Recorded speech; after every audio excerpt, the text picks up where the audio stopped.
The fluorescent lights in the 40th floor boardroom hummed with the kind of cold precision that only money could buy. 12 leather chairs, each worth $8,400, circled a mahogany table imported from Italy at a cost that could have fed a family for 3 years. Beyond the floor-to-ceiling windows, Atlanta sparkled 800 feet below, oblivious to the war being waged in this temperature-controlled tower of glass and steel. Sofia Castellanos stood at the head of the table, 32 years old, wearing an Armani suit in charcoal gray that cost more than most people's monthly rent. Blonde hair pulled back with mathematical precision, but her hands trembled as she gripped the remote control. Her face, normally the color of expensive porcelain, had gone ghost white. The 85-inch display screen blazed to life. "This," she said, her voice steady despite the earthquake happening inside her chest, "is an email recovered from the company server 3 days ago." The text appeared, magnified for all 12 board members to see. From Gregory. Ashford at Castellano Aero. Com to Dmitry. Volkov, Red Star Defense.ru. Subject F-35 Upgrade Package. Final transfer. Date October 15, 2024, 11:47 p.m. Package confirmed. $420 million wired to account number CH7834. Blueprints, source code, test data uploaded to secure server. Vincent's daughter suspects nothing. The room exploded into chaos. Voices rising, chairs scraping, hands slamming tables. But Sophia's eyes stayed locked on one man, Gregory Ashford, 58 years old, silver hair, perfectly groomed, wearing a Tom Ford suit that whispered wealth in every seam. Chief Financial Officer, her father's best friend for 30 years. The man who had carried her on his shoulders at company picnics, who had taught her to play chess, who had stood beside her father's casket and wept, who had murdered him. "You lying bitch," Gregory said quietly. So quietly that only Sophia heard it beneath the shouting. His face remained composed, but something flickered behind his eyes, something cold and reptilian. Sophia clicked the remote again. "This is a toxicology report, commissioned privately. 18 months after my father's death."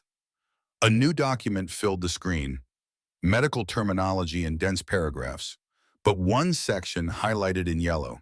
Finding: trace amounts of digoxin detected in tissue samples. Levels consistent with deliberate poisoning over a period of 6 to 8 weeks. Death certificate, ruling of cardiac arrest accurate, but causation misattributed. The room went silent.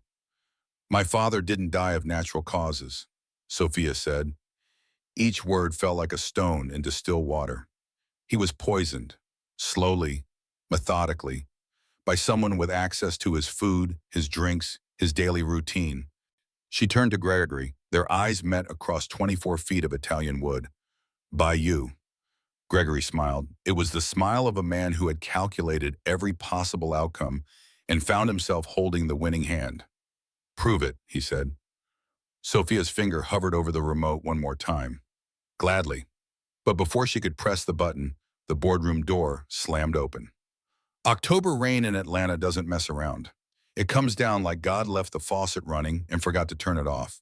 The kind of rain that drowns visibility to maybe 15 feet if you're lucky. The kind that turns roads into rivers and makes smart people stay home. Marcus Williams wasn't smart. He was tired. 35 years old, sitting behind the wheel of a 2009 Ford F-150 with 193,000 miles on the odometer and a check engine light that had been on so long he'd stopped noticing it.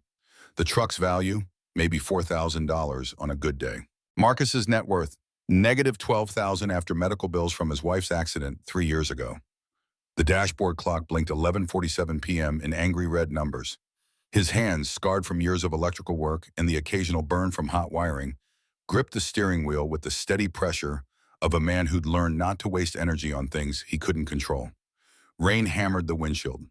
The wipers beat back and forth, squeaking with each pass. Squeak, thump, squeak, thump. In the back seat, Destiny slept. 8 years old, MO, wearing a Hello Kitty pajama set from Target, $12 on clearance. Her face pressed against the window, mouth slightly open, breath fogging the glass. Brown skin smooth and perfect in the way only children's skin can be. braids that Marcus had spent 45 minutes doing that morning before school, using the YouTube tutorial he'd watched 17 times to get it right. "Daddy, I'm sleepy." That had been 10 minutes ago. She'd fought it like sleep was the enemy, like all 8-year-olds do. But exhaustion wins eventually. Always does.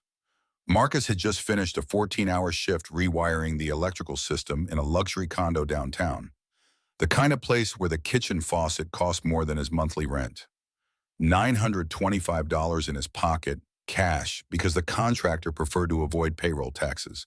Enough to cover groceries for 2 weeks, Destiny's asthma medication, and maybe, if he was lucky, new shoes for her because the soles on her current pair were wearing through. He turned onto Martin Luther King Jr. Drive, Vine City, his neighborhood.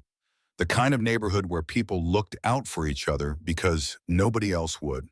Where corner stores stayed open late behind bulletproof glass. Where streetlights created pools of orange light in the darkness. And you learned quick which pools to avoid. The rain intensified. Visibility dropped to maybe 10 feet. Then his headlights caught something. A person, stumbling right in the middle of the road. Marcus's foot hit the brake. The truck's tires, bald in spots because new ones cost $400 he didn't have, skidded on wet asphalt. The vehicle slid 3 feet before stopping. 10 feet from the person in the road, she wore a white blazer, or what used to be white. Now it was streaked with dark stains that rain couldn't wash away. Blonde hair hung in wet tangles across her face. One hand clutched her ribs. The other reached out, grasping at nothing, like she was trying to catch something invisible. She took 2 more steps. Then her legs gave out. She went down hard, face first onto the pavement. Didn't even put her hands out to catch herself. Just collapsed like someone had cut her strings. Oh God. Marcus threw the truck into park. Destiny, baby, stay in the truck. Lock the doors. Daddy? Lock the doors, Des. Don't open them for anyone but me. You understand? Her eyes went wide, suddenly awake, suddenly scared. Okay. Marcus was out of the truck before she could ask more questions. Rain hit him like a physical force, soaking through his flannel shirt in seconds. His work boots splashed through puddles as he ran to the woman in the road. She was on her side now, gasping, hands clawed weakly at the wet pavement. Her right ankle bent at an angle that made Marcus's stomach turn. The kind of angle that meant broken. Bad broken. Ma'am. He dropped to his knees beside her, hands visible, non-threatening. 8 years as a Navy hospital corpsman taught you how to approach injured people. Ma'am, can you hear me? Her head turned toward him, blue eyes the color of deep water, wide with terror and pain, glassy, unfocused. Blood trickled from a cut on her forehead, mixing with rain, diluting pink across her pale skin. Please. Her voice cracked, raw, desperate. Please don't hurt me. I can't walk. I'm not gonna hurt you. Marcus kept his voice level. Calm, the same voice he'd used in Fallujah when holding pressure on a sucking chest wound. My name is Marcus. I'm going to help you. But I need to check your injuries. Is that okay? She flinched when he moved closer. Look at me. He waited until her eyes found his. I was a corpsman. Navy. I know what I'm doing. But I need your permission to touch you.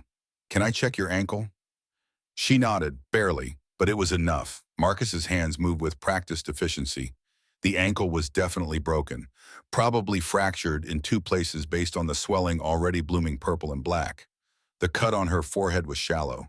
Head wounds bleed a lot, but this one wasn't serious. But her ribs. She gasped when his fingers gently probed her left side. Broken ribs. At least 2. What happened to you? He asked quietly. He's coming. She grabbed his arm with surprising strength. Her fingers dug into his bicep hard enough to hurt. They're coming for me. Please. Please, you have to. Headlights blazed behind them. Marcus turned. A Mercedes SUV, black, gleaming even in the rain. Custom job. The kind that cost more than Marcus would make in 3 years. It rolled to a stop 30 feet away, engine idling with that expensive German purr. 3 doors open. 2 men stepped it out first. Big. The kind of big that comes from gyms and protein shakes and probably steroids. Wearing dark suits despite the rain. earpieces, the unmistakable look of private security. Then the third man, tall, maybe 6'2", charcoal gray suit that probably cost $5,000, hair slicked back with product that kept it perfect even in the downpour. Face sharp, handsome in the way of men who'd never worked with their hands, never known hunger, never struggled. He walked forward with the confidence of someone who'd never been told no in his entire life. Step away from her. His voice carried despite the rain. Smooth, educated, the kind of accent that came from private schools and country clubs. But underneath something else, something cold. Marcus stayed exactly where he was. She's injured. She needs a hospital. That's my fiancée. This is a private matter. The man gestured dismissively at Marcus. And you are nobody, a stranger, with a savior complex and a pickup truck. Marcus glanced down at the woman. She was shaking her head frantically, eyes squeezed shut, lips moving in what might have been prayer or might have been no, no, no, repeated over and over. Doesn't look like she wants to go with you, Marcus said. The man's expression shifted, the polite mask cracked just enough to show what lived underneath.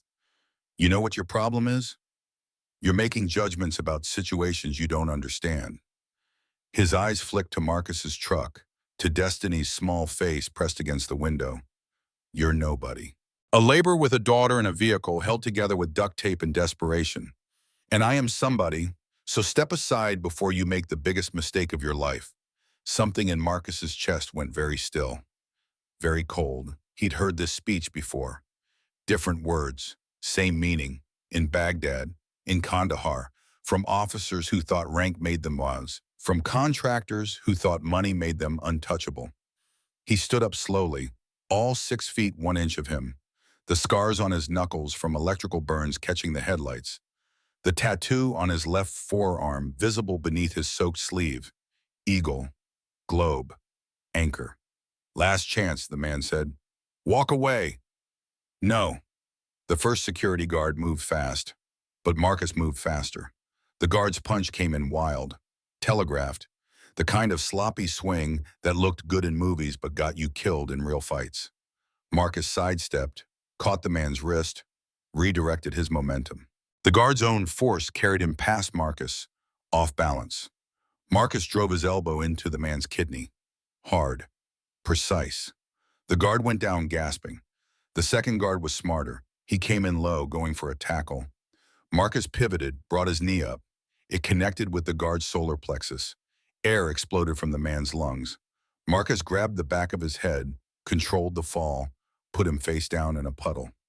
7 seconds, 2 men down. The man in the expensive suit stared.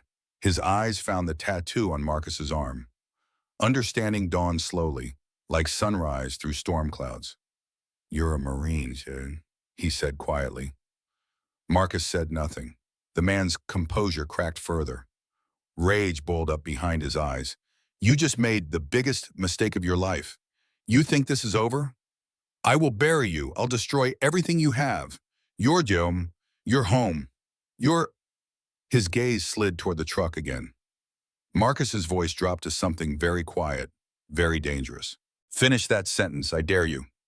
The man's mouth snapped shut. For a long moment, they stared at each other in the rain.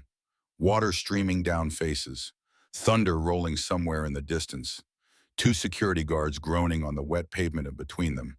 Then the man turned sharply. Get up, he barked at his men. We're leaving.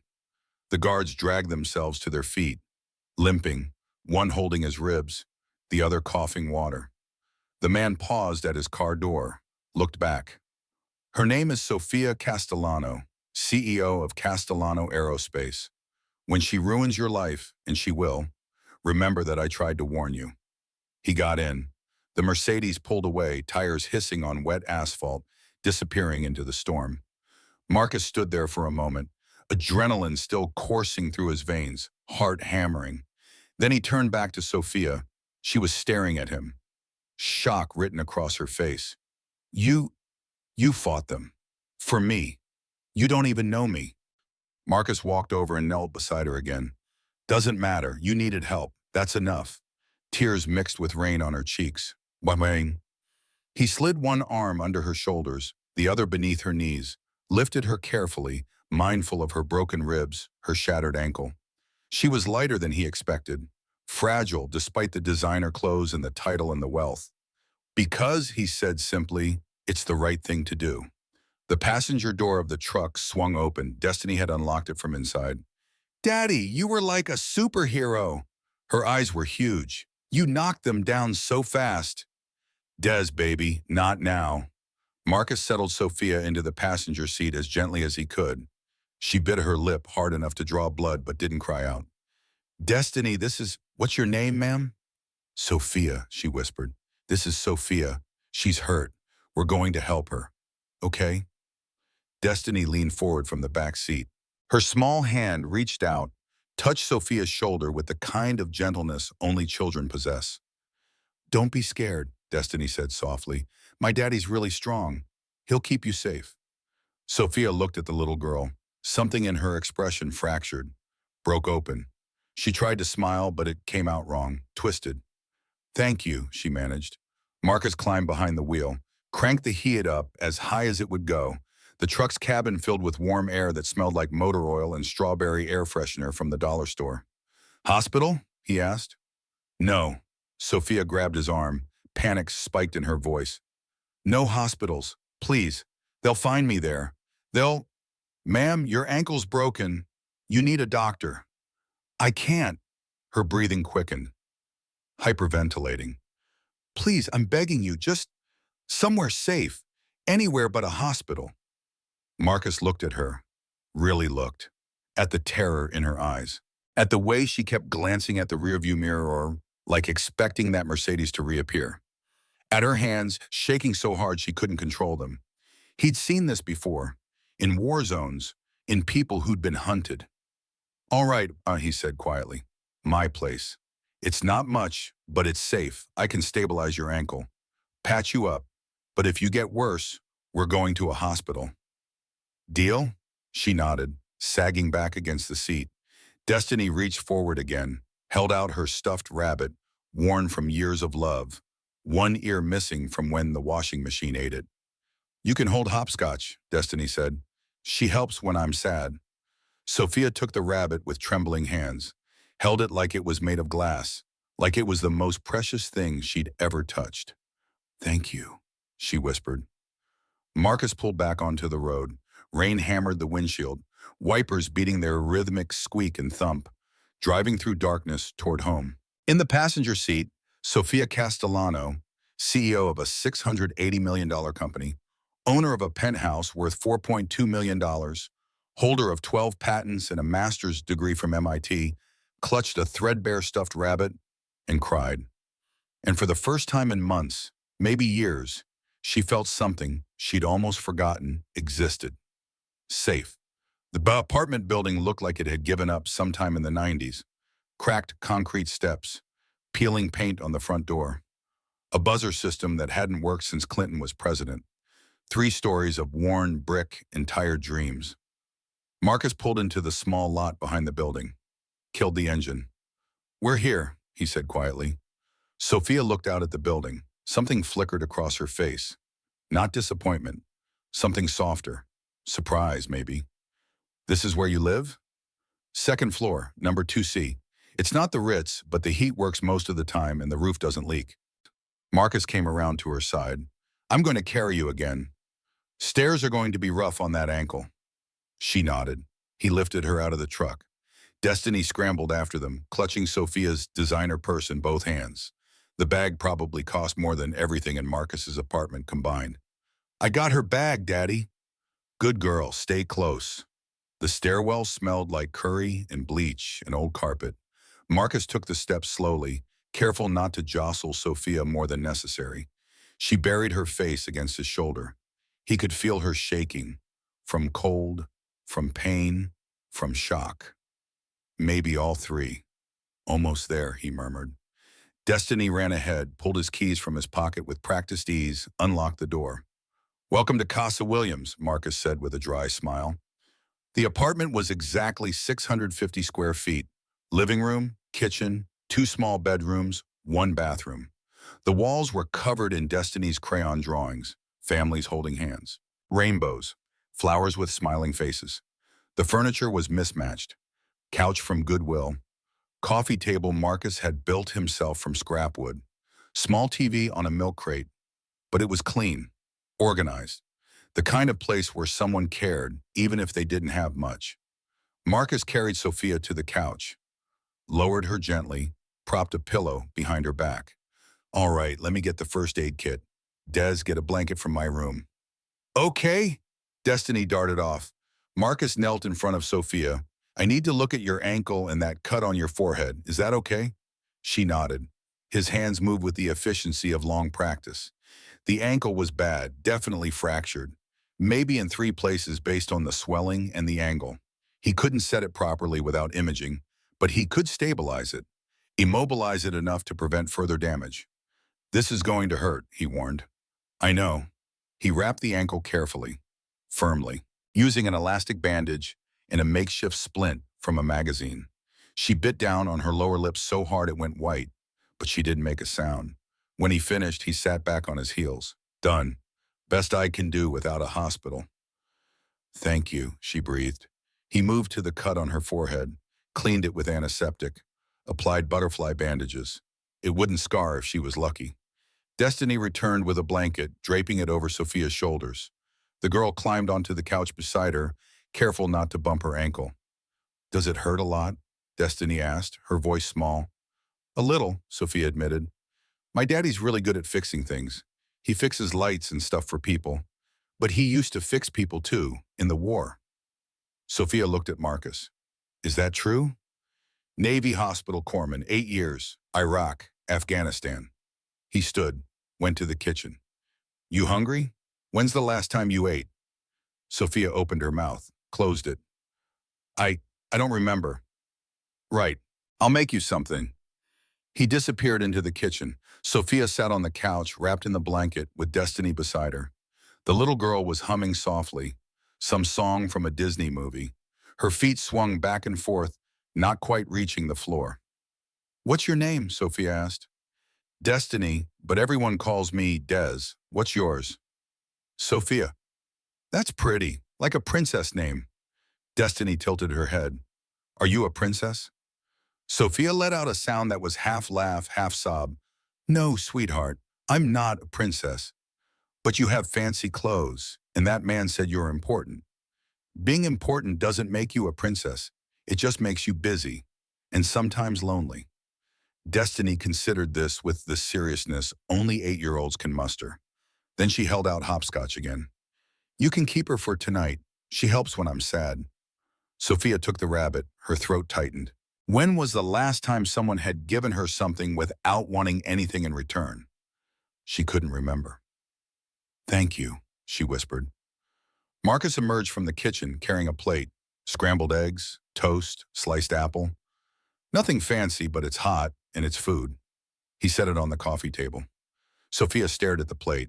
Such simple food, the kind of meal she hadn't eaten in years. Her chef made elaborate dishes with names in French, presentations that looked like art. But this was made by someone who cared. She picked up the fork with trembling hands, took a bite. It was the best thing she'd ever tasted. Not because it was gourmet, not because it was perfectly seasoned, but because it was kind. She ate slowly. With each bite, something inside her began to thaw. Something that had been frozen for so long, she'd forgotten it was there. Halfway through, the tears came. Silent, steady, spilling down her cheeks and onto the plate. Marcus noticed immediately. Did I hurt you when I wrapped your ankle? No. She shook her head, unable to stop crying. No, you didn't hurt me. Then what? Her voice broke. I'm not used to this. Used to what? Being cared for. People doing things for me without wanting something back. Without an agenda. She couldn't finish. Marcus grabbed a clean dish towel from the kitchen, handed it to her gently. Hey, it's okay. You're safe here. Nobody's going to hurt you. Not tonight. Destiny scooted closer, wrapped her small arms around Sophia's waist. Don't cry. Please don't cry. Sophia looked down at the little girl, then up at Marcus, standing there with grease stains on his shirt and concern in his eyes. A man who'd fought for her without asking her name, who'd brought her to his home, who'd given her food and safety and kindness without expecting anything in return. And she thought about her penthouse. 3,000 square feet of marble and glass, custom furniture, a kitchen she'd never used, a home that had never once felt like this. Warm, real, safe. "Thank you," she whispered, her voice raw. "Thank you for stopping, for fighting for me, for bringing me here. You didn't have to do any of that." Marcus crouched down so he was at eye level with her. "Yeah," he said quietly, "I did." Later, after Sophia had finished eating and Destiny had been tucked into bed, Marcus brought out an old pair of sweatpants and a t-shirt. They'd belonged to his wife, Angela. He'd kept a few pieces, couldn't bring himself to throw them all away. "Bathroom's on the left," he said, handing them to Sophia. "Take your time. Yell if you need help." Sophia limped to the bathroom, leaning heavily on the wall. When she closed the door behind her and looked in the mirror, she barely recognized herself. Mascara streaked down her face, hair tangled and wild, the butterfly bandages stark white against her pale skin. She looked broken. But for the first time in years, she also looked real. She changed into the borrowed clothes. Too big, soft from years of washing. And when she came back out, Marcus had made up the couch with a blanket and pillow. "You take the couch tonight," he said. "I'll be in the chair if you need anything." "I can't take your bed." "You're not. Des has the bedroom. I sleep out here most nights anyway." He gestured to the worn recliner in the corner. "Old habit from the service. Light sleeper. Easier to hear if something's wrong." Sophia lowered herself onto the couch, exhaustion finally catching up to adrenaline. Marcus turned off the overhead light, leaving just a small lamp on in the corner. "Good night, Sophia." "Good night, Marcus." She lay there in the darkness, listening to the sounds of the apartment, the hum of the refrigerator, distant sirens outside, Marcus's steady breathing from the chair. And for the first time in months, maybe years, she felt something she'd almost forgotten. Hope. Tomorrow would bring questions, decisions, complications. But tonight, in a 650 square foot apartment in Vine City, Sophia Castellano was safe. And that was enough. Sophia woke to the smell of coffee and something sweet baking. For a moment, she forgot where she was, forgot the rain, forgot the pain, forgot Gregory's cold smile as she collapsed on those marble stairs. Then her ankle reminded her, sharp, insistent, a pulse of fire that brought everything rushing back. She pushed herself up on the couch. Morning light filtered through thin curtains, washing the small apartment in gold. The crayon drawings on the walls looked different in daylight, brighter, more alive. Families holding hands, rainbows arcing over houses with smoke curling from chimneys, flowers with faces that smiled at the sun. Morning. Marcus stood in the kitchen doorway, dish towel over his shoulder. He looked tired, like he hadn't slept much. Dark circles under his eyes, but his voice was gentle. "How's the ankle?" "Hurts," Sophie admitted. "Good. That means the nerves are working." He moved to the stove. "I've got coffee going, and Destiny insisted on making muffins. They're edible." From the kitchen, Destiny's voice rang out. "I heard that." Despite everything, Sophia smiled, a real smile, the kind that reached her eyes. "How long have I been asleep?" "About 7 hours at 6:30 a.m. Marcus poured coffee into a chipped mug that said, "World's Best Dad" in faded letters. "Black okay? Or do you need cream and sugar?" "Black is fine." He brought it to her. Their fingers brushed as she took the mug. Both of them felt it, that small, electric moment. Both pretended they hadn't. Sophia sipped. The coffee was strong, hot. Nothing like the artisanal, single-origin Ethiopian blend her assistant brought her every morning at the office. This was grocery store brand, probably on sale, but it tasted better than anything she'd had in months, because it was real. Destiny emerged from the kitchen, carrying a plate with a slightly lopsided blueberry muffin. Flour dusted her nose. Her braids were coming loose, probably from sleep. "I made them myself," she announced proudly. "Well, Daddy helped with the oven part, but I did the mixing." "They look wonderful," Sophia said, and meant it. Destiny beamed. Then she settled on the floor with her box of crayons and a fresh sheet of paper, immediately absorbed in creating something new. Marcus sat on the coffee table across from Sophia, his hands wrapped around his own mug. For a moment, they just sat in comfortable silence, the kind of silence that doesn't need filling. Then he spoke, his voice careful. Look, I know it's not my business, but if someone's looking for you, if you're in danger, I need to know what we're dealing with. For destiny's sake, if nothing else. Sophia set down her mug, her hands trembled slightly. You're right, she said quietly. You deserve to know. She took a breath. Where to start? How much to tell? But something about Marcus's steady gaze, about the way he'd fought for her without hesitation, made her want to tell him everything. The man from last night, his name is Gregory Ashford. He's the CFO of my company, Castellano Aerospace. We make aviation technology, defense contracts, pentagonal level. Marcus nodded. And he's your fiancé? Was. The word tasted bitter. Or I thought he was. We'd been together 3 years. He asked me to marry him 6 months ago. I said yes. What changed? Sophia's hands clenched. 4 days ago, I came home early from a business trip. Gregory was in my study, on a call. He didn't hear me come in. She paused, remembering the way her heart had stopped when she heard the words coming from her study. He was talking to someone about my father, Vincent Castellano. He died 18 months ago. Heart attack. Or that's what we were told. But it wasn't, Marcus said. Not a question, a statement. No. I heard Gregory on that call, talking about how the digoxin had worked perfectly, how the old man never suspected, how the autopsy had been handled. The room went very still. Your father was poisoned, Marcus said quietly. Yes. Sophia's voice barely above a whisper. And I have proof. I took photos of documents in Gregory's safe. 6 pages, emails, bank transfers, communications with board members. A whole conspiracy. You confronted him. I tried to leave, get to my lawyer, but Gregory, he knew. He saw my face, knew I'd heard.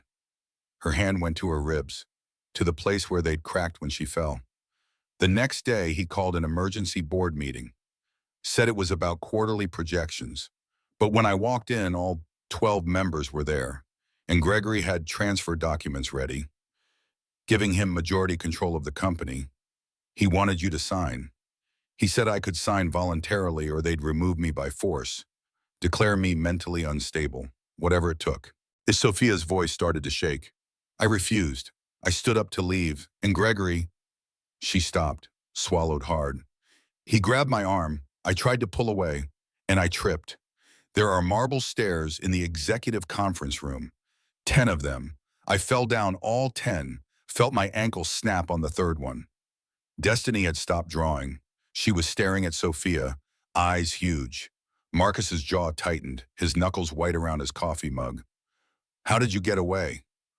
I crawled to the service exit. I don't know how long it took. Every movement. She couldn't finish.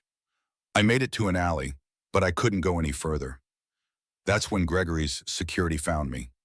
And then I found you, Marcus said. And then you found me. They sat in silence, the weight of it settling between them. Finally, Marcus spoke. Those photos you took, do you still have them? Sophia pulled her phone from her purse. Cracked screen, but still functional. She opened the photos, showed him 6 images, documents, emails, bank statements, numbers that meant nothing to most people, but everything to someone who knew how to read them. This is good, Marcus said, scrolling through. But it's not enough. These are photos. Any halfway decent lawyer would claim they're fabricated. You need the originals, the emails from the company server, the actual bank records. I can't just walk into my own building. Gregory controls security. He'll have people watching. No, but you can access the server remotely. You're still CEO. You still have credentials. Sophia stared at him. You know about computer systems? A small smile tugged at Marcus's mouth. I know someone who does. Best in the business. The coffee shop in Decatur was the kind of place that served $8 lattes and had names for sizes that made no sense. Marcus felt out of place the moment he walked in. Sophia wore a baseball cap and sunglasses, borrowed from Marcus. She limped beside him, using a makeshift crutch he'd fashioned from a mop handle wrapped in duct tape. Destiny held Sophia's free hand. chattering about her drawing from this morning. A garden with 3 people, a tall man, a little girl, a woman with yellow hair. That's us, Destiny had explained. Our family. Sophia hadn't corrected her. They found Isaiah Porter in the back corner, 36 years old, dark skin, close-cropped hair going gray at the temples. He wore jeans and a hoodie with MIT printed across the chest. His prosthetic leg, titanium and carbon fiber, visible where his jeans rode up. He stood when he saw Marcus. The 2 men embraced, the kind of hug between people who'd seen hell together and made it back. Brother, Isaiah said, Zay. Marcus stepped back. This is Sophia Castellano. Sophia, Isaiah Porter. We served together. Fallujah, 2008. Isaiah's eyes took in Sophia, the designer clothes under the borrowed jacket, the expensive watch. The way she held herself despite the injury, reading her in seconds the way he'd been trained to read situations. Ma'am, he shook her hand gently. Mark told me a little on the phone, but why don't you tell me the whole story? They sat. Destiny climbed into the chair beside Sophia, coloring on napkins with crayons the barista had given her. Sophia told the story again. Gregory, the murder, the conspiracy, the evidence she had, what she needed. Isaiah listened without interrupting. When she finished, he pulled a laptop from his bag, battered, covered in stickers from tech conferences and hacker conventions. Castellano Aerospace uses military-grade encryption, he said, fingers already moving across the keyboard. Can't crack it from outside, not in any reasonable time frame. We'd need someone inside to plant a backdoor. All the IT staff are loyal to Gregory, Sophia said. He pays them extremely well. All of them? Sophia paused. Thought. There's Elena Martinez, director. She and my father were close. He hired her straight out of Georgia Tech. Mentored her. If anyone would help, it's her. Can you reach her? Securely? I can try. Isaiah slid a phone across the table. Burner. Untraceable. Use this. Keep it under 3 minutes. Sophia dialed from memory. The phone rang twice. Hello? A woman's voice. Cautious. Elena, it's Sophia. Silence. Then whispered. Oh my God, everyone's looking for you. Gregory said you had a breakdown. That you're dangerous. He's offering a $50,000 reward for information on your location. It's all lies, Elena. Gregory killed my father. I have proof. But I need your help. Another pause. Longer. Sophia could hear background noise. Office sounds. People talking. I can't talk here, Elena said finally. Piedmont Park, 9 p.m. tonight. Come alone. If I see anyone else, I walk. Elena, The line went dead. Sophia looked at Marcus. She wants to meet. Alone. No way, Marcus said immediately. She won't talk if anyone else is there. Then it's a trap. Isaiah held up a hand. Maybe not, but we can't take chances. He looked at Sophia. You go, but I'll be nearby. Parabolic mic. I can hear everything, intervene if needed. Gregory's people won't recognize me. Marcus didn't like it. Everything in his body screamed wrong. But he looked at Sophia's face, saw her determination, her need to do this. Fine, he said, but if anything feels off, you run. You understand? I understand. That night, Marcus drove Sophia to Piedmont Park and parked 3 blocks away. Isaiah was already there, hidden in the trees near Oak Hill, with equipment that could pick up a whisper at 50 yards. Destiny was with Mrs. Chen, the neighbor. Safe. Locked doors. Marcus had checked 3 times. Sophia limped toward the meeting point, her ankles screaming with each step. But she kept going, sat on a stone bench under an old oak tree, waited. At 9:03 p.m., Elena Martinez appeared, 29 years old, Latina, wearing jeans and a hoodie, hair pulled back, eyes darting around nervously. Miss Castellano. Elena, thank you for coming. Elena sat, kept space between them. I shouldn't be here. If Gregory finds out, he won't, I promise. You can't promise that. He's everywhere. He controls everything now. Elena's hands twisted together. Your father, Mr. Castellano, he was a good man. He gave me a chance when no one else would, paid for my graduate degree, treated me like family. I know. When he died, I thought it was natural. Heart attack. He was 68. It happens. Elena's voice dropped. But 2 weeks ago, I was running a routine server backup. Found encrypted files, hidden deep. I shouldn't have looked, but what did you find? Purchase orders for digoxin, enough to kill someone if administered over time. Emails between Gregory and Dr. Harrison. Sophia's blood ran cold. Dr. Harrison, her father's personal physician. They coordinated everything, Elena continued. The dosing, the timing, made it look natural. And after your father died, there were wire transfers. $2 million to Dr. Harrison's offshore account. Do you still have access to those files? They're on a secure partition.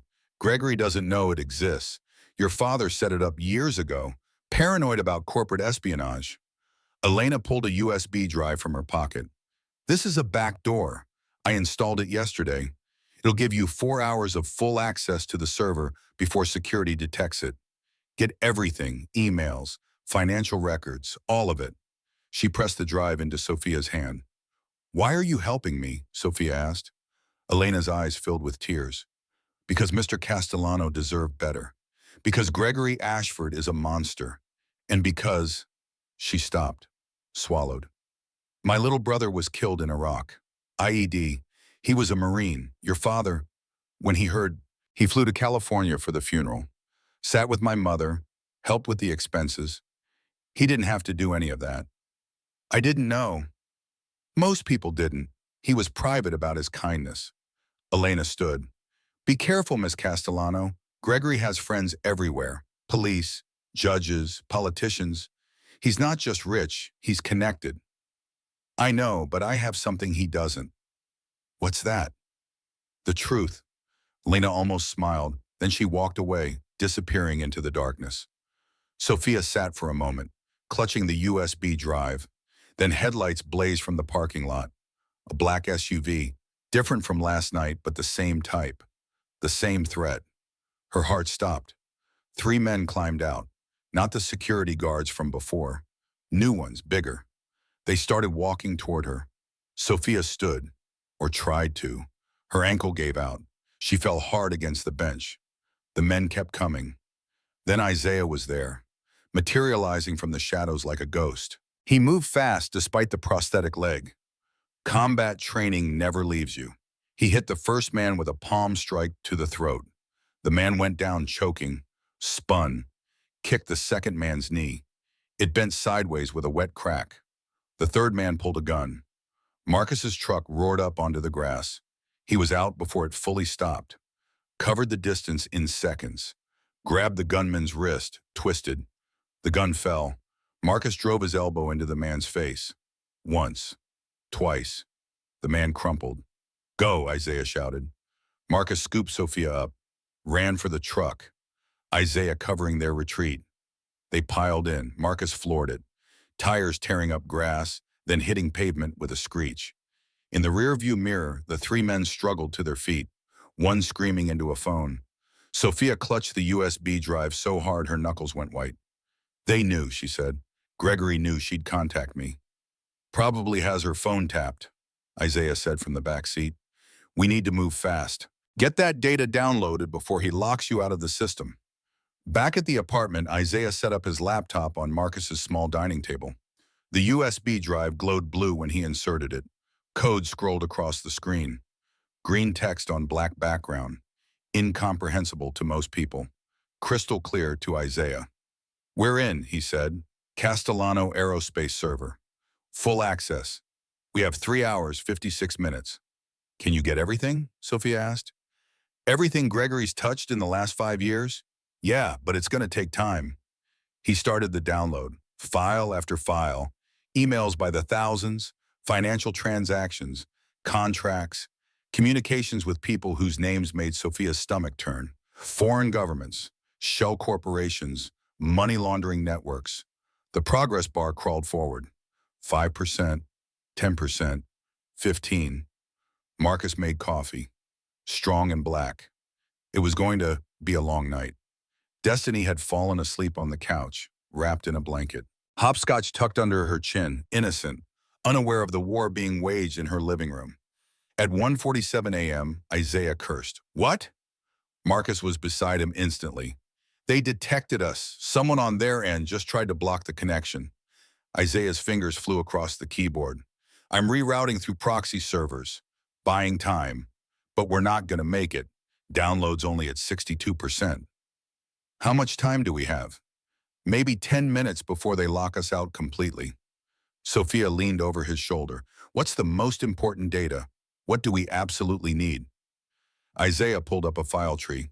Emails between Gregory and his co-conspirators. Financial records showing the embezzlement. Communications with foreign contacts. If I focus on just those, do it. His fingers became a blur, selecting, downloading, racing against time and whoever was on the other end trying to shut them down. 5 minutes. The download hit 78% on priority files. 3 minutes, 89%. 1 minute, 96%.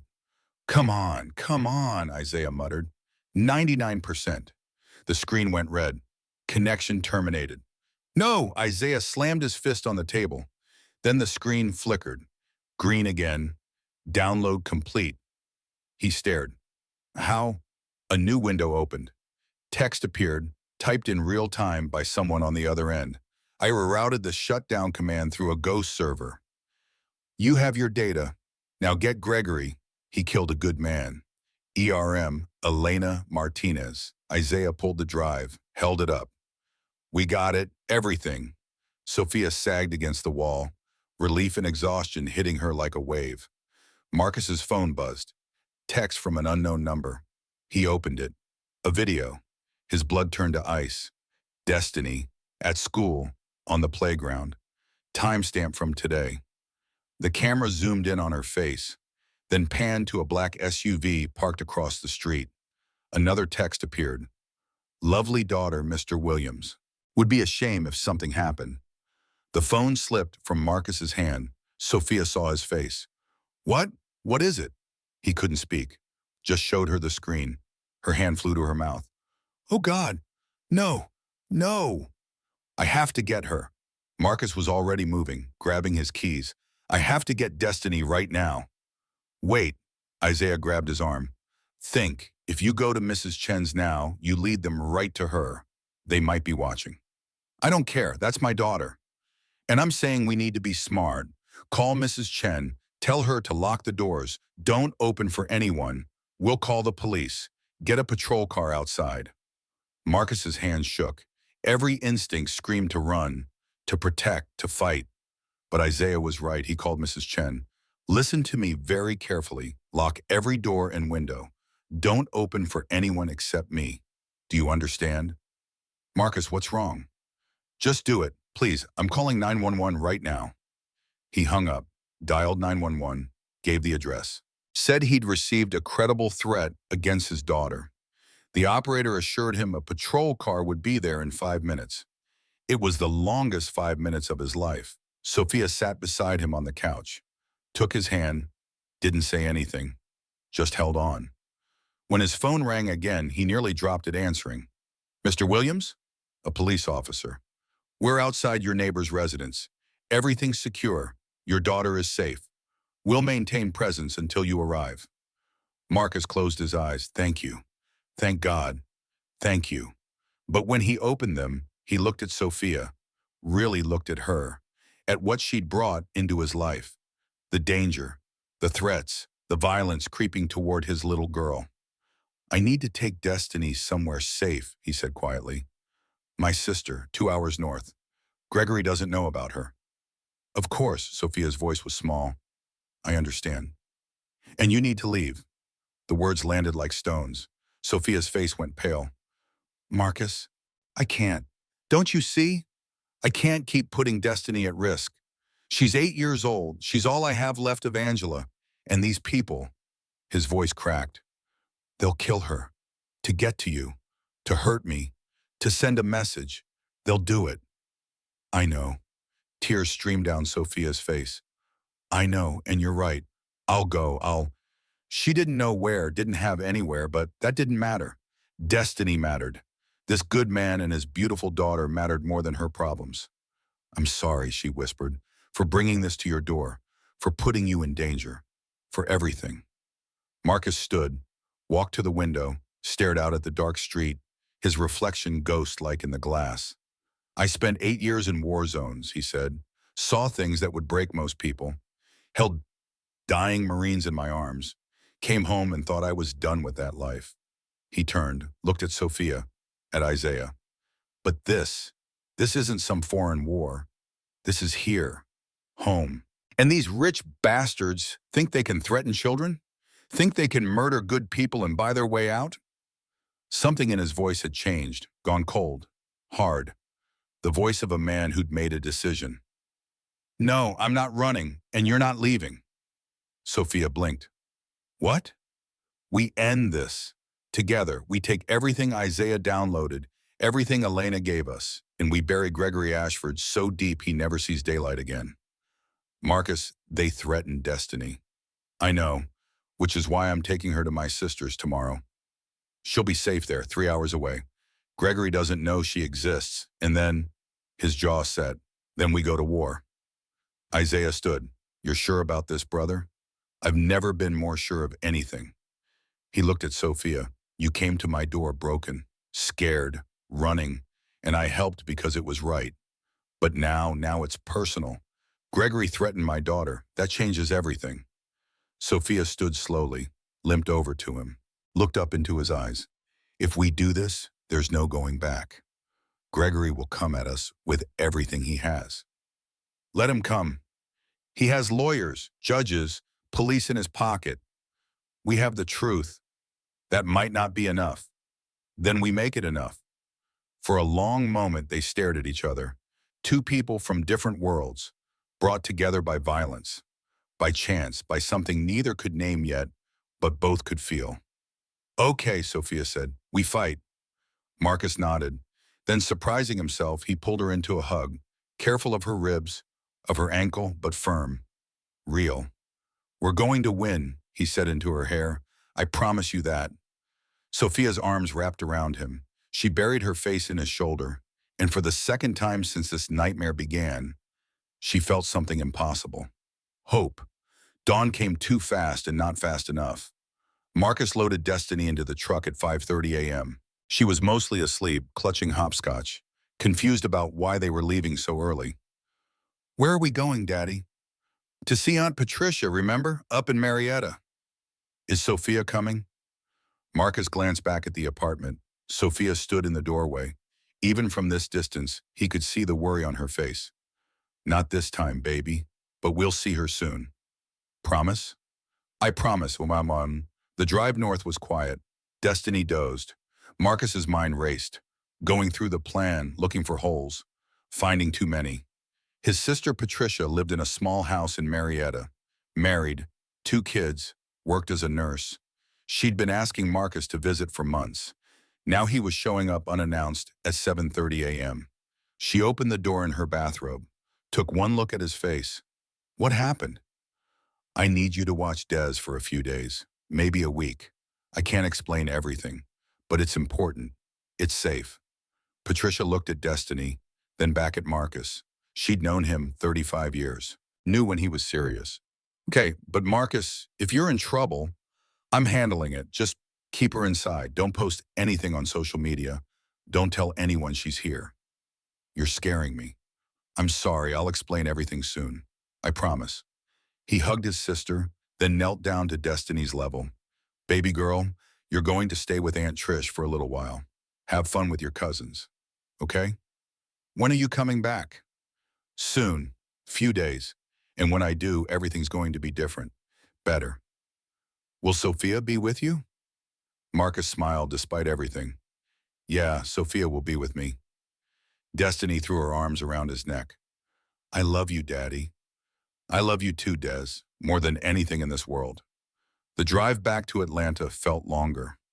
Every mile putting distance between him and his daughter. Every mile bringing him closer to whatever came next. When he walked back into his apartment, Sophia and Isaiah were waiting. The dining table covered in printouts. files, photographs, a war room in 650 square feet. I called someone, Isaiah said. Rebecca Kwan, used to be JAG, Judge Advocate General, military lawyer. She's civilian now, but still connected. She's coming here. Should be here in an hour. Can we trust her? With my life, yours too. At 11 o'clock a.m., Rebecca Kwan arrived, 41 years old, Korean-American, wearing a sharp black suit and carrying a leather briefcase that had seen better days. Her handshake was firm, her eyes were sharp. She listened to the whole story, looked through the evidence Isaiah had downloaded, read every email, every financial document, every damning piece of proof. When she finished, she sat back. This is solid, really solid. Gregory Ashford is going to prison for the rest of his life. What about the evidence being illegally obtained? Sophia asked. That's where it gets interesting. Elena Martinez, as IT director, had legitimate access to these files. She provided them to you, the CEO, who had reasonable suspicion of criminal activity. That's not hacking. That's whistleblowing. Will that hold up in court? With the right judge? Yes. But here's the thing. We don't go to court first. We go to the FBI, federal crimes, conspiracy, treason, if he's really selling defense technology to foreign governments, murder, poisoning a federal contractor. This is way beyond Atlanta PD's jurisdiction. Isaiah leaned forward. How do we contact FBI without Gregory knowing? I have a friend, Special Agent Sarah Chen, Atlanta Field Office. She's clean, incorruptible. If we give this to her, she'll run with it. How soon can you arrange a meeting? I'll call her right now. Rebecca stepped into the other room. They heard her voice, low and urgent. She came back 3 minutes later. Tomorrow, noon, FBI field office.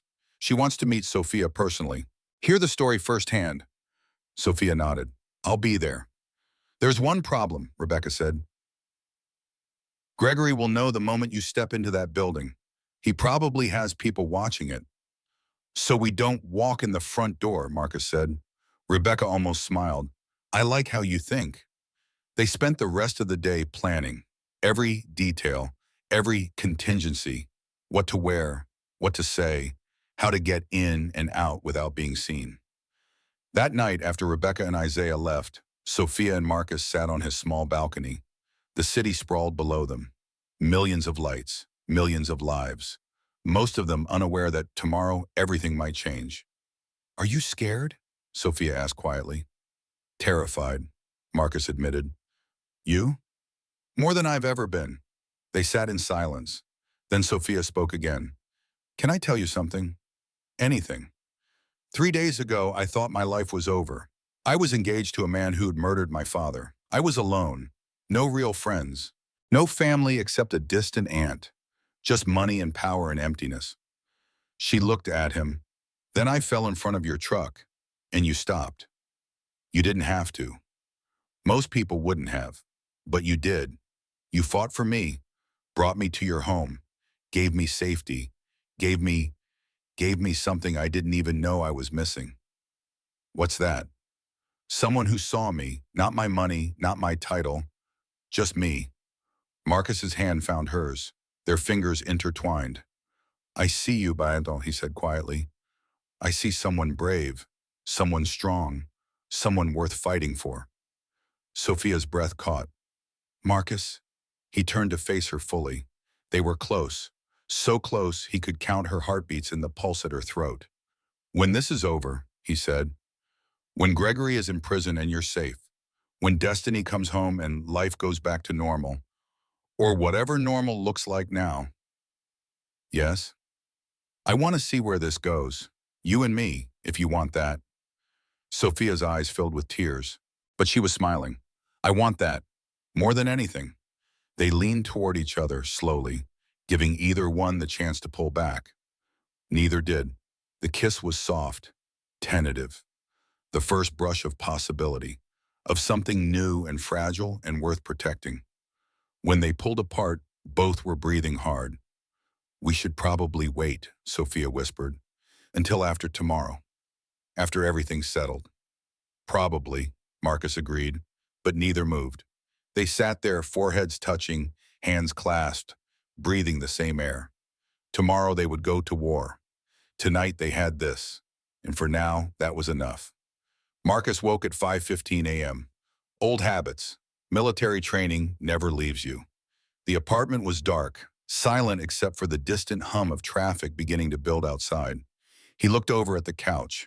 Sophia was still asleep, curled on her side, face peaceful in a way he'd never seen it before, like the weight she carried had lifted, if only for a few hours. He made coffee, strong, black, the kind that could wake the dead. By the time it finished brewing, Sophia stirred. "Morning," she said softly. "Morning. Sleep okay?" "Better than I have in months." She sat up slowly, wincing as her ankle protested. "What time do we need to leave?" Rebecca said 11.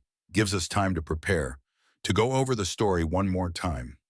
Sophia nodded, but her hands trembled as she reached for the coffee mug he offered. "Hey," Marcus sat beside her. "We're going to be okay. This is going to work." "You can't know that." "No, but I believe it. And you need to believe it too." She looked at him, really looked, at this man who'd crashed into her life 3 days ago, who'd fought for her, protected her, given her shelter and safety, and something she'd been starving for without knowing it. Hope. "Okay," she whispered. "I believe it." At 9:30 a.m., Rebecca Kwan arrived with clothes. A simple navy suit for Sophia. Conservative, professional, the kind a CEO would wear to a serious meeting.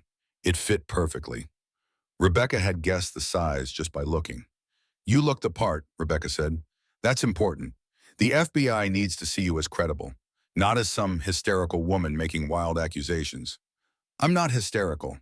"I know, but juries, investigators, they make judgments in the first 30 seconds. We control the narrative." Isaiah showed up at 10 o'clock with something wrapped in a black cloth. "Body camera," he said, unwrapping it. A device no bigger than a shirt button, military grade, records everything, audio and video, streams to a secure server in real time. If anything happens, we have proof. He pinned it to Sophia's lapel, disguised as a corporate logo pin, completely invisible unless you knew what to look for. "Remember," Rebecca said, "once we're inside the FBI building, you're protected. Gregory can't touch you there. But getting there is the vulnerable part. We take back roads, no main streets. Isaiah will follow in his car, Marcus in the truck. If anyone tries to intercept, we abort." "And if they do intercept?" Sophia asked. "Then Marcus and Isaiah do what they do best." Marcus checked the Glock 19 holstered at his hip. Concealed carry permit, legal. He'd carried it every day since leaving the Navy. Never thought he'd actually need it again. Today might be different. At 10:45, they left the apartment. 3 vehicles. Rebecca's BMW with Sophia in the passenger seat. Isaiah's Honda Civic. Marcus's F-150, spread out, communicating via burner phones. The drive took 23 minutes. Through neighborhoods that got progressively nicer. Past coffee shops and boutiques. Into the business district where glass towers reflected morning sun. The FBI field office sat on Ted Turner Drive. 11 stories of concrete and mirrored windows.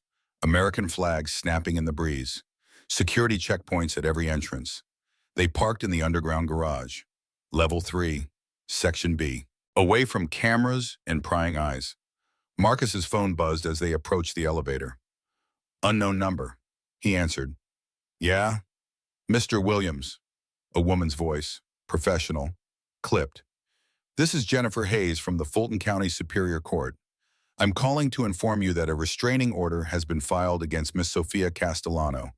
Effective immediately, she is barred from entering any federal building in the Atlanta metro area pending a psychiatric evaluation." Marcus's blood went cold. "On what grounds?" "Mr. Gregory Ashford has submitted documentation indicating Miss Castellano is suffering from a psychotic break. He's petitioned the court for emergency intervention. A judge signed the order at 9:47 this morning." "That's impossible. We're standing outside the FBI building right now." "I'm aware, Mr. Williams. Federal marshals have been dispatched. If Miss Castellano attempts to enter, she will be arrested. I strongly advise you to leave the premises immediately." The line went dead. Rebecca was already on her phone, calling contacts, trying to verify. Her face went pale. "It's real," she said. "Judge Martin Cooperman signed it. He's one of Gregory's people. The order is legal. Sophia leaned against the concrete wall. He knew. Somehow he knew we were coming here. Probably has someone inside the bureau, Isaiah said, or he's monitoring our phones. We ditched the phones, Marcus said. Doesn't matter. He's got resources. Could have people watching every federal building in the city. Could have bribed court clerks to alert him if Sophia's name came up in any system. Rebecca paced, thinking. Okay, new plan. We don't go into the FBI building. Then what? Sophia asked. We go to Gregory, on our terms, on our timeline. Rebecca's eyes were hard. There's a board meeting scheduled for tomorrow morning, 9 o'clock a.m., Castellano Aerospace, all 12 members required to attend. Company bylaws. Gregory will have that building locked down. Security everywhere. Yes, which is why we don't use the front door. Sophia straightened. The service entrance, basement level, delivery access. Security doesn't check IDs there. It's a blind spot in the system. Can you get us in? I can get me in. I still have my access badge, and I know the security codes. Then that's what we do, Rebecca said. Tomorrow morning, you walk into that boardroom, you present the evidence, in front of all 12 board members, in front of witnesses. Gregory can't hide, can't run. He either faces the accusations or proves everything we're saying about him. Marcus grabbed Rebecca's arm. That's insane. Gregory will have people there. Security, he could hurt her, kill her. Not in front of the entire board, not in front of Nina Castellano, who's still a member, not with multiple witnesses who aren't on his payroll. You're betting Sophia's life on that assumption. I'm betting on the fact that Gregory is a coward. Cowards don't commit violence when there are witnesses. They hide behind lawyers and money and influence. But if we force him into a corner, in public, he'll break. Sophia touched Marcus's hand. She's right. This is the play. It's the only play. Then I'm going with you. You can't. Gregory's security will stop you before you reach the elevator. I don't care. Marcus, Sophia turned to face him, took both his hands in hers. I need you alive. I need you safe. Because when this is over, when I walk out of that building, I need you to be there, waiting for me. Okay? His jaw clenched, every instinct screaming to protect, to fight, to not let her walk into danger alone. But he saw the determination in her eyes, the strength. This wasn't the broken woman who'd fallen in front of his truck. This was a CEO who'd built a $680 million company, who'd survived her father's murder in 18 months of manipulation. She could do this, okay, he said quietly. But I'm in the building, somewhere, close enough to help if things go wrong. We'll be outside the boardroom, Isaiah said. Security cameras, parabolic mics, the works. Anything happens, we're through that door in 10 seconds. Rebecca checked her watch. 20 hours until the meeting. We use that time to prepare, go over every possible scenario, make sure the evidence is airtight. And we contact Nina Castellano, get her on our side. She's the swing vote on the board. They left the FBI building, drove separately again, this time to a hotel in Buckhead. Rebecca had booked 3 rooms under fake names. Paid no paper trail. The rest of the day was preparation, war room planning. Rebecca drilled Sophia on what to say, how to present the evidence, how to control the room.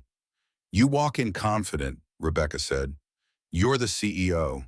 It's your company, your boardroom. You own that space. Don't let Gregory's presence shake you. Isaiah worked on the technical side, copying files to multiple drives, creating backups of backups, sending encrypted packages to the journalists with instructions to publish if anything happened to Sophia. Insurance, he said. Gregory needs to know that killing you won't stop the truth from coming out. Marcus paced, checked his phone every 3 minutes, called his sister. How's Des? She's fine, playing with her cousins, asking about you every hour. Marcus, what's going on? I'll explain soon. Just keep her inside, please. That night, Sophia couldn't sleep. She stood by the hotel window, 43rd floor. Atlanta stretched below her like a circuit board.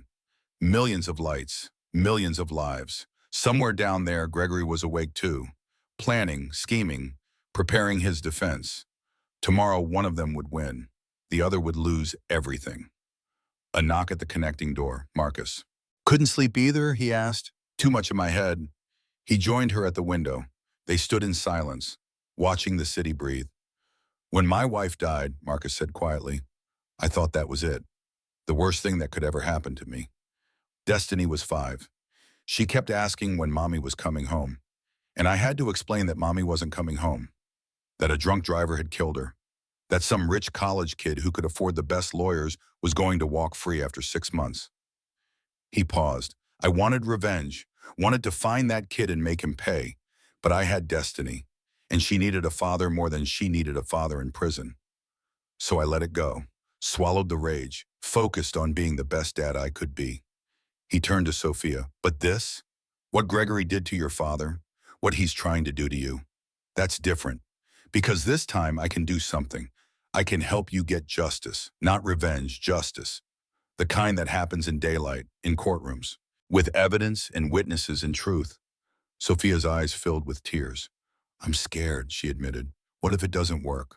What if he wins? Then we try again, and again, and again, until we win. Because the truth is on our side, and the truth always wins, eventually. You really believe that? I have to. Otherwise, what's the point? She leaned against him. His arm came around her shoulders. They stood like that for a long time, drawing strength from each other. Thank you, Sophia whispered. For everything. For stopping your truck. For fighting for me, for believing me when you had no reason to. I had a reason. What? He smiled. You fell in front of my truck. That's as good a reason as any. Despite everything, she laughed. A real laugh. The kind that breaks tension and reminds you that joy still exists even in darkness. Get some sleep, Marcus said. Tomorrow's going to be hard. You need to be sharp. Will you stay? Just until I fall asleep? Yeah, I'll stay. They moved to the bed, fully clothed, just lying side by side.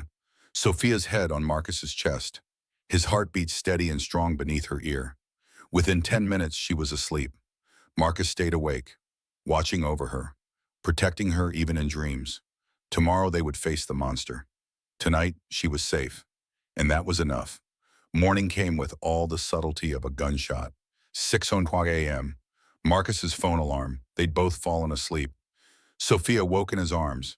For a moment, she forgot where she was, forgot what was coming. Then she remembered. Today was the day. Rebecca arrived at 7:00 with coffee and bagels. None of them ate much. Nerves killed appetite. Last chance to back out, Rebecca said. We can go to the media instead. Release everything to the press. Let them tear Gregory apart. No, Sophia said firmly. This needs to happen in that boardroom, in front of the people who enabled him. They need to see what they've become, what they've allowed. Isaiah finished setting up the equipment. Body cam is live, recording everything, streaming to 3 separate servers. Even if they confiscate it, we have the footage. Communication? Marcus asked. Earpiece. Isaiah handed Sophia a device smaller than a hearing aid. We can hear you. You can hear us if you tap it twice. But keep it subtle. Don't let Gregory know you're wired. At 8:00 a.m., they left the hotel. Same formation as yesterday. 3 vehicles, taking the long route to avoid traffic cameras. Castellano Aerospace Tower dominated the skyline. 40 stories of steel and glass. Company logo blazing red against morning sun. Vincent Castellano had built this empire from nothing. Started in a garage in 1982. Grew it into one of the premier aerospace defense contractors in America. His daughter was about to save it, or die trying. They parked 4 blocks away. Walked the rest. Sophia wore the same navy suit from yesterday. Hair pulled back, minimal makeup, professional, powerful. The service entrance was tucked between 2 loading docks. Grimy, industrial. The kind of place executives never saw. Sophia swiped her badge. The light blinked green. The door clicked open. I'm in, she whispered. In her ear, Isaiah's voice. Copy. We're in position. Cameras show the boardroom is empty. Board members start arriving in 20 minutes. Sophia took the service elevator. It smelled like cleaning chemicals and motor oil. Rose slowly, floor by floor, 36, 37. 38, 40. The doors open. Executive floor, plush carpet, original art on the walls, pieces worth six figures each. Her father's taste, his legacy. The boardroom was at the end of the hall. Double doors, mahogany, each door weighing 300 pounds. Imported from Brazil at a cost of $47,000. Sophia walked toward them, each step measured, controlled. Even though her heart was trying to break through her ribs, she pushed open the doors. The boardroom was exactly as she remembered, exactly as it had been in the flash forward that started this story. 12 chairs around that massive Italian table, floor-to-ceiling windows, Atlanta 800 feet below. She was the first to arrive. She set up the laptop at the head of the table, her father's seat, loaded the files Isaiah had prepared, emails, financial records, evidence of murder and treason and theft. Then she sat and waited. At 8:47, the first board member arrived, Gerald Thompson, 72 years old, been with the company since 1985. He stopped when he saw Sophia. "Miss Castellano, we were told you were ill." "I'm fine, Gerald. Please sit down." He hesitated, then took his seat. 3 chairs down on the left, others began to arrive. Margaret Wu, David Okonkwo, Patricia Santos, each one surprised to see Sophia, each one sitting without protest. At 8:54, Nina Castellano entered. Sophia's aunt, 62 years old, silver hair, sharp eyes that missed nothing. She looked at Sophia. Something passed between them. Understanding. Support. Nina sat to Sophia's right. "Vincent would be proud," she said quietly. At 8:58, Gregory Ashford walked in. He stopped, genuine shock on his face.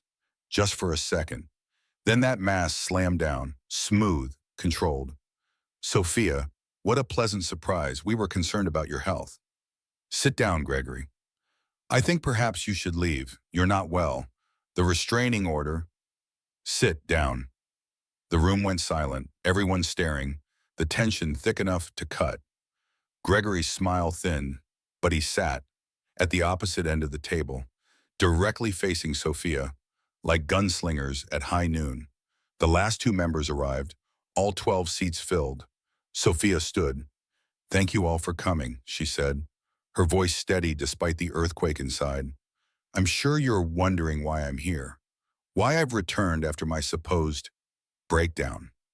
She clicked the remote. The display screen came to life. "The truth is, I haven't been sick. I've been gathering evidence. Evidence of crimes committed against this company, against my father, against everything he built." Click. The first email appeared. Gregory to Richard Townsend. Subject: Vincent's retirement. Date: March 2023. "The old man is becoming a liability. He's asking too many questions about the offshore accounts. I think it's time we expedite his retirement. Permanently." Gasps around the table. Gregory leaned back, completely calm. "These are forgeries. Obviously. Poor Sophia has been manipulated by someone with an axe to grind." Click. Bank records, transfers, shell corporations. $185 million siphoned from company accounts over 3 years. Click. Purchase orders for digoxin. Enough to kill someone if administered slowly over weeks. Click. Emails between Gregory and Dr. Harrison. Detailing dosage, timing, making Vincent Castellano's murder look like natural causes. Click. Communications with Dmitry Volkov, Russian defense contractor. $420 million deal to sell F-35 upgrade technology. The room erupted. Board members shouting, some standing, others pale with shock.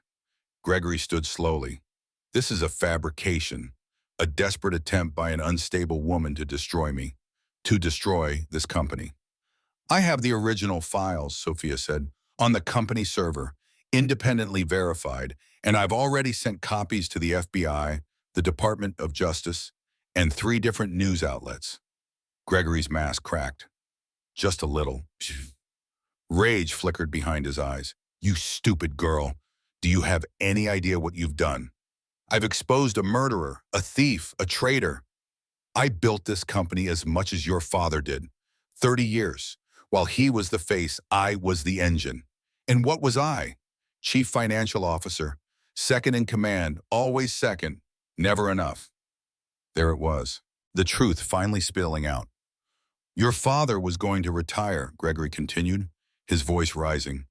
Going to hand the company to you, a 30-year-old who'd never earned anything, never struggled, born into wealth and handed a throne.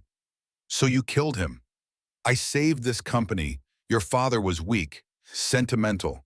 He refused to make the hard choices, refused to maximize profits, refused to see that this business is about power, not principles. It was about honor, Sophia said quietly, something you'll never understand. Gregory laughed, a harsh, bitter sound. Honor? Honor doesn't pay shareholders, doesn't win defense contracts. Your father's precious honor was going to bankrupt us. The company had record profits last quarter because of my deals, my negotiations, my willingness to do what Vincent was too cowardly to do. Nina Castellano stood. Gregory, you're confessing to murder in front of 12 witnesses. Gregory's smile was terrible. Witnesses? You think any of you matter? He pulled out his phone, pressed a button. I have 7 of you in my pocket. I own you. Your secrets, your affirm, your embezzlements. You'll testify to whatever I tell you to testify to. He looked at Sophia. And you've been a thorn in my side for 2 years, ever since Vincent died. Always questioning, always digging. I tried to do this the easy way, tried to marry you, control you, but you wouldn't cooperate. He started walking toward her, slow, deliberate. So now we do this the hard way. Marcus's voice crackled in Sophia's earpiece. He's approaching. Say the word and we're coming in. Sophia tapped the device twice. Stand by. What are you going to do, Gregory? Kill me here? In front of everyone? If I have to. His hand moved to his jacket. I've come too far, invested too much. You're not taking this away from me. He pulled out a gun, not a small one, a Sig Sauer P226, the kind that punches holes through bulletproof glass. Screams erupted, board members diving for cover, some running for the doors. Gregory grabbed Sophia by the arm, yanked her in front of him. Human shield, gun pressed against her temple. Everyone stop, he roared. The room froze. Here's what's going to happen, Gregory said, his voice terrifyingly calm now. Miss Castellano is going to recant everything she just said. She's going to admit she fabricated this evidence as part of a psychotic episode. She's going to sign the transfer documents giving me control of this company. Or I paint these Italian windows with her brain. In Sophia's ear, Marcus is at the door. Give us the signal. But Sophia wasn't listening to Isaiah anymore. She was remembering something her father told her when she was 12, the day after her mother's funeral. Sometimes, sweetheart, the only way to win is to make the opponent think they've already won. Then you change the rules. Okay, Sophia said, I'll sign. Gregory relaxed, just a fraction, just enough. Sophia drove her heel down onto his instep. All her weight, all her rage. The heel was Louboutin, 4-inch spike. It went through leather shoe and into flesh like a nail. Gregory screamed, his grip loosened. Sophia spun, grabbed his wrist with both hands. Twisted. The gun went off, once, twice. Bullets punching into the ceiling. Plaster raining down. Then Marcus was through the door. He covered the distance in 3 seconds. Hit Gregory like a freight train. Both men went down. The gun skittered across polished wood. Marcus got on top. 1 punch, 2, 3, brink. Gregory's nose exploded. Blood everywhere. Enough! A woman's voice. They turned. Special Agent Sarah Chen stood in the doorway. FBI, 5 agents behind her, weapons drawn. Gregory Ashford, you're under arrest for conspiracy to commit murder, wire fraud, theft of government property, and about 40 other charges I'll read to you on the way to lockup. 2 agents pulled Marcus off. Others hauled Gregory to his feet. His face was a mess, blood streaming from his broken nose, one eye already swelling shut. But he was smiling, that same terrible smile. You'll never make it stick. I have the best lawyers money can buy. I'll be out in 48 hours. Agent Chen stepped close. See, that's where you're wrong, because 30 minutes ago we arrested Dr. Harrison. and Richard Townsend, and Jennifer Wu, and 4 other people on your payroll. They're all singing, racing to make deals, and the first one to cooperate gets immunity. She leaned in. You're done, Mr. Ashford. Your empire just collapsed, and you're going to spend the rest of your life in a federal supermax prison wondering how you lost everything. Gregory's smile died. They dragged him out, still screaming, still threatening, still believing his money and power could save him. It couldn't. The boardroom emptied slowly, board members in shock, FBI agents taking statements, securing evidence. Nina Castellano walked over to Sophia, pulled her into a fierce hug. Your father would be so proud, she whispered, so incredibly proud. Sophia couldn't respond, couldn't speak, all the adrenaline draining out at once, leaving her hollow, shaking. Then Marcus was there, arms around her, holding her up. It's over, he said. You did it. It's really over. And finally, Sophia let herself cry, not from fear, not from pain, but from relief, from the crushing weight of 18 months of grief and rage and desperate hope finally lifting. Gregory Ashford was going to prison. Her father's murderer would face justice. She was free. Piedmont Park on an April morning was perfect. Warm sun, cool breeze. Dogwood trees in full bloom, painting the world in pink and white. Marcus spread the picnic blanket under the same oak tree where Elena Martinez had risked everything to help them. Destiny ran ahead, chasing butterflies, laughing in the way only children can. Sophia lowered herself to the blanket. Her ankle had healed, barely a limp now. Physical therapy 3 times a week for 4 months. But she'd done it. She'd done a lot of things in 6 months. Resigned as CEO of Castellano Aerospace. Stayed on the board as chair emeritus. But the day-to-day running, she handed that to Nina. Her aunt had earned it. Started the Vincent Castellano Foundation, dedicated to helping families of veterans, scholarships, medical support, housing assistance, the kind of work that mattered, that made a difference. Moved out of the penthouse into a modest house in Virginia Highland. 2 bedrooms, small yard, normal. Started therapy, real therapy, dealing with grief, trauma, learning to be a person instead of a corporate machine, and spending time with Marcus and Destiny. So much time, dinners, movies, park trips, slowly building something neither of them wanted to name yet, but both could feel. Marcus poured lemonade from a thermos, handed her a cup. Destiny seems happy, Sophia said. She is. Keeps asking when you're going to move in. Does she? Every day, sometimes twice a day. He smiled. She's persistent. Wonder where she gets that. They sat in comfortable silence, watching Destiny discover a ladybug. The way she cupped it gently in her hands, showed it to them with wonder. Can I ask you something? Sophia said. Anything. Do you ever regret it? Stopping that night? Getting involved in my mess? Marcus looked at her. Really looked. At this woman who'd crashed into his life and changed everything. Not for a second, he said. You? Falling in front of your truck was the best accident of my life. Destiny came running back. Flushed. Happy. She threw herself between them on the blanket. I'm hungry. Can we eat now? Sure, baby girl. Marcus opened the picnic basket. Sandwiches, fruit, chips, nothing fancy, everything perfect. As they ate, Destiny looked up at Sophia. Miss Sophia? Yes, sweetheart. When are you and Daddy getting married? Sophia choked on her sandwich. Marcus coughed. Des, Marcus said, that's not... What? Emma's mom got married last month. There was cake. I like cake. She said it so seriously, so matter-of-factly, like marriage was just the obvious next step. Maybe it was. Marcus reached into his pocket, pulled out a small box, his heart hammering. He'd been carrying it for 2 weeks, waiting for the right moment, the perfect moment. Maybe there was no perfect moment. Maybe you just had to jump. He opened the box, 3 stones, sapphire blue, rose quartz pink, white topaz, set in a silver band. Blue for me, he said quietly, pink for Destiny, white for you, because we're stronger together. Sophia's hand flew to her mouth. Sophia Castellano, Marcus said, his voice shaking. 6 months ago, you fell in front of my truck, and I stopped. Best decision I ever made. Because you taught me it's never too late for second chances, for new beginnings, for love." He took her hand. "I don't have much.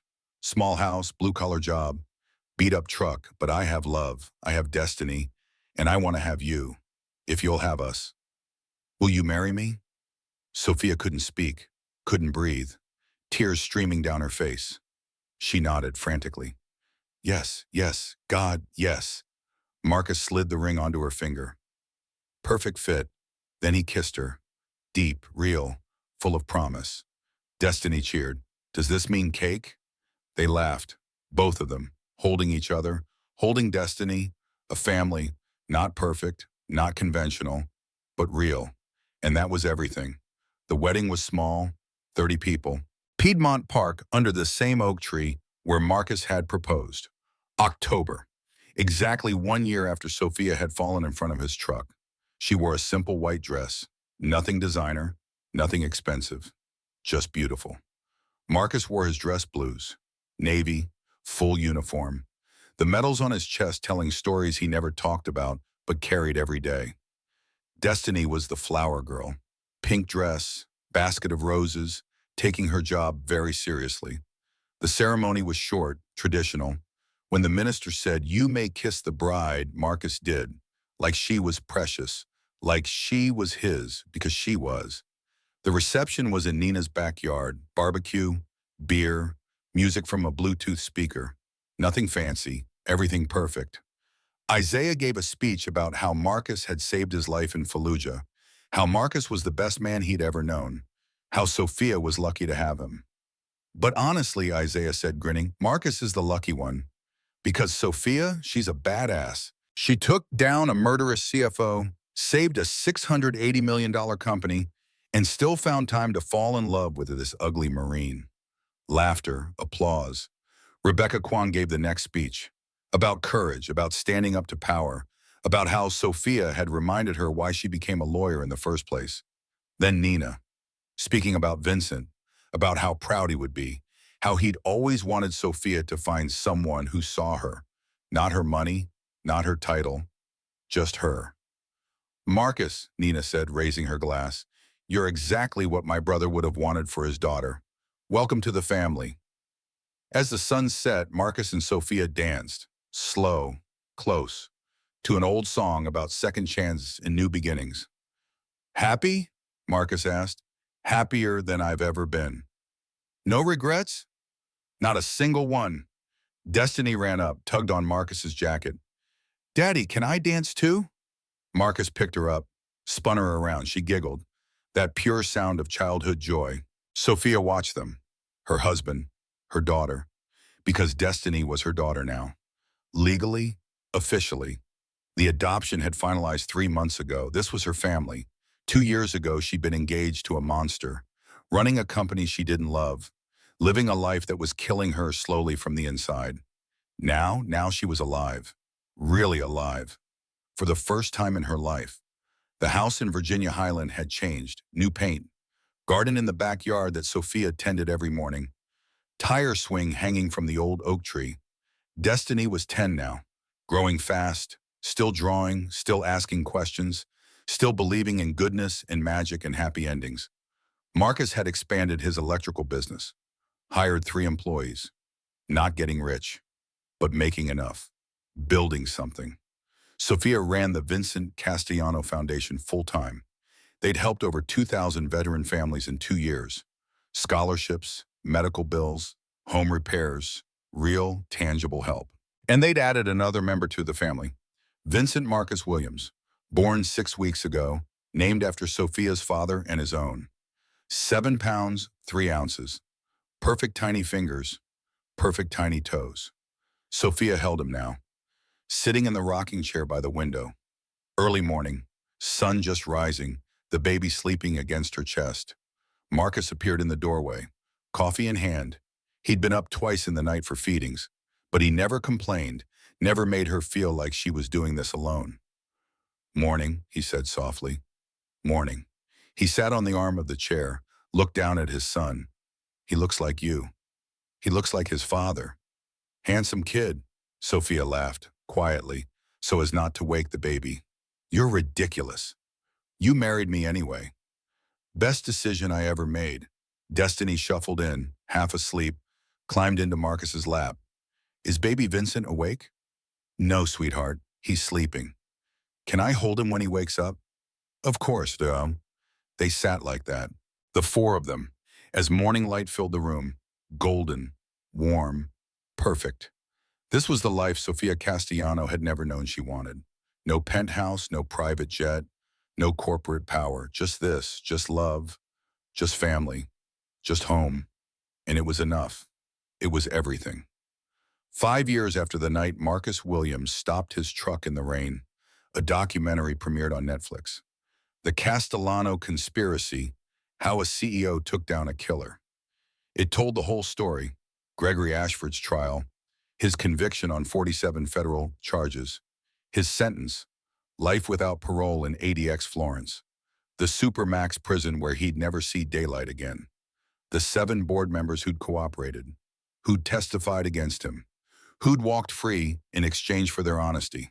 Dr. Harrison, 20 years, eligible for parole in 15, the dismantling of the criminal network, the recovery of $140 million, the safeguarding of American defense technology, and the unlikely hero who'd started it all, Marcus Williams, former Navy corpsman, electrician, the man who stopped his truck. The documentary ended with an interview. Marcus and Sophia, sitting in their backyard, Destiny now 12, Vincent now 3, another baby on the way. Do you think about that night, the interviewer asked Sophia, the night you fell in front of Marcus's truck? Sophia smiled, took Marcus's hand. Every day, she said, I think about how close I came to dying, how easily Marcus could have driven past, how different everything would be if one small thing had changed. What would you tell someone in a similar situation? Someone being victimized by someone powerful? I'd tell them that power isn't everything, that truth matters, that one person standing up can change the world, and that help comes from the most unexpected places. She looked at Marcus. Sometimes it comes in the form of a tired electrician driving a beat-up truck in the rain. Sometimes the hero doesn't wear a cape. Sometimes they wear work boots and flannel and carry scars from serving their country. And sometimes, Marcus added quietly, the person you save ends up saving you right back. The documentary faded to black. Text appeared. Gregory Ashford remains in ADX Florence. He has appealed his conviction 14 times. All appeals have been denied. Castellano Aerospace, under Nina Castellano's leadership, posted record profits for the 5th consecutive year. The company has been recognized for ethical business practices and commitment to American security. The Vincent Castellano Foundation has helped over 8,000 veteran families. Marcus Williams runs a successful electrical contracting business, employing 12 people, prioritizing hiring veterans. Sophia and Marcus Williams live in Atlanta with their 3 children. They have been married for 5 years. When asked if she misses the corporate world, Sophia's response was simple. I walked away from an empire and found a kingdom. I'd make that trade every single time. The end, in a small apartment in Vine City, not far from where this story began, a young single mother watches the documentary with her 6-year-old daughter. When it ends, the daughter asks, Mama, are there really people like Marcus? People who help strangers? The mother thinks about the electric bill she can't pay, the broken heater, the darkness creeping in. Then she sees headlights through the window, a truck pulling up, beat up, old. But the driver climbs out carrying tools. She recognizes him from the documentary, one of Marcus's employees, here because Marcus Williams Electric offers free repairs to single parents. Because Marcus never forgot what it was like, never forgot that one act of kindness can change everything. The mother smiles at her daughter. Yes, baby, there are people like Marcus. And maybe someday you'll be one of them. The little girl nods, serious, thoughtful. I think I will be. And somewhere in Virginia Highland, in a house filled with laughter and love, in the beautiful chaos of family, Marcus Williams sits on his porch as the sun sets. He thinks about the night it all began, The rain, the darkness, the woman in the road, the choice to stop. He thinks about Angela, his first love, Destiny's mother, the woman he lost too soon. And he thinks about Sophia, his second chance, his partner, his home. Life is strange, unpredictable. One moment you're driving home in the rain, the next everything changes. But Marcus has learned something. The best moments aren't the ones you plan. They're the ones that happen when you stop, when you help, when you choose kindness over convenience, when you see someone who needs saving and you say yes, every single time. Yes.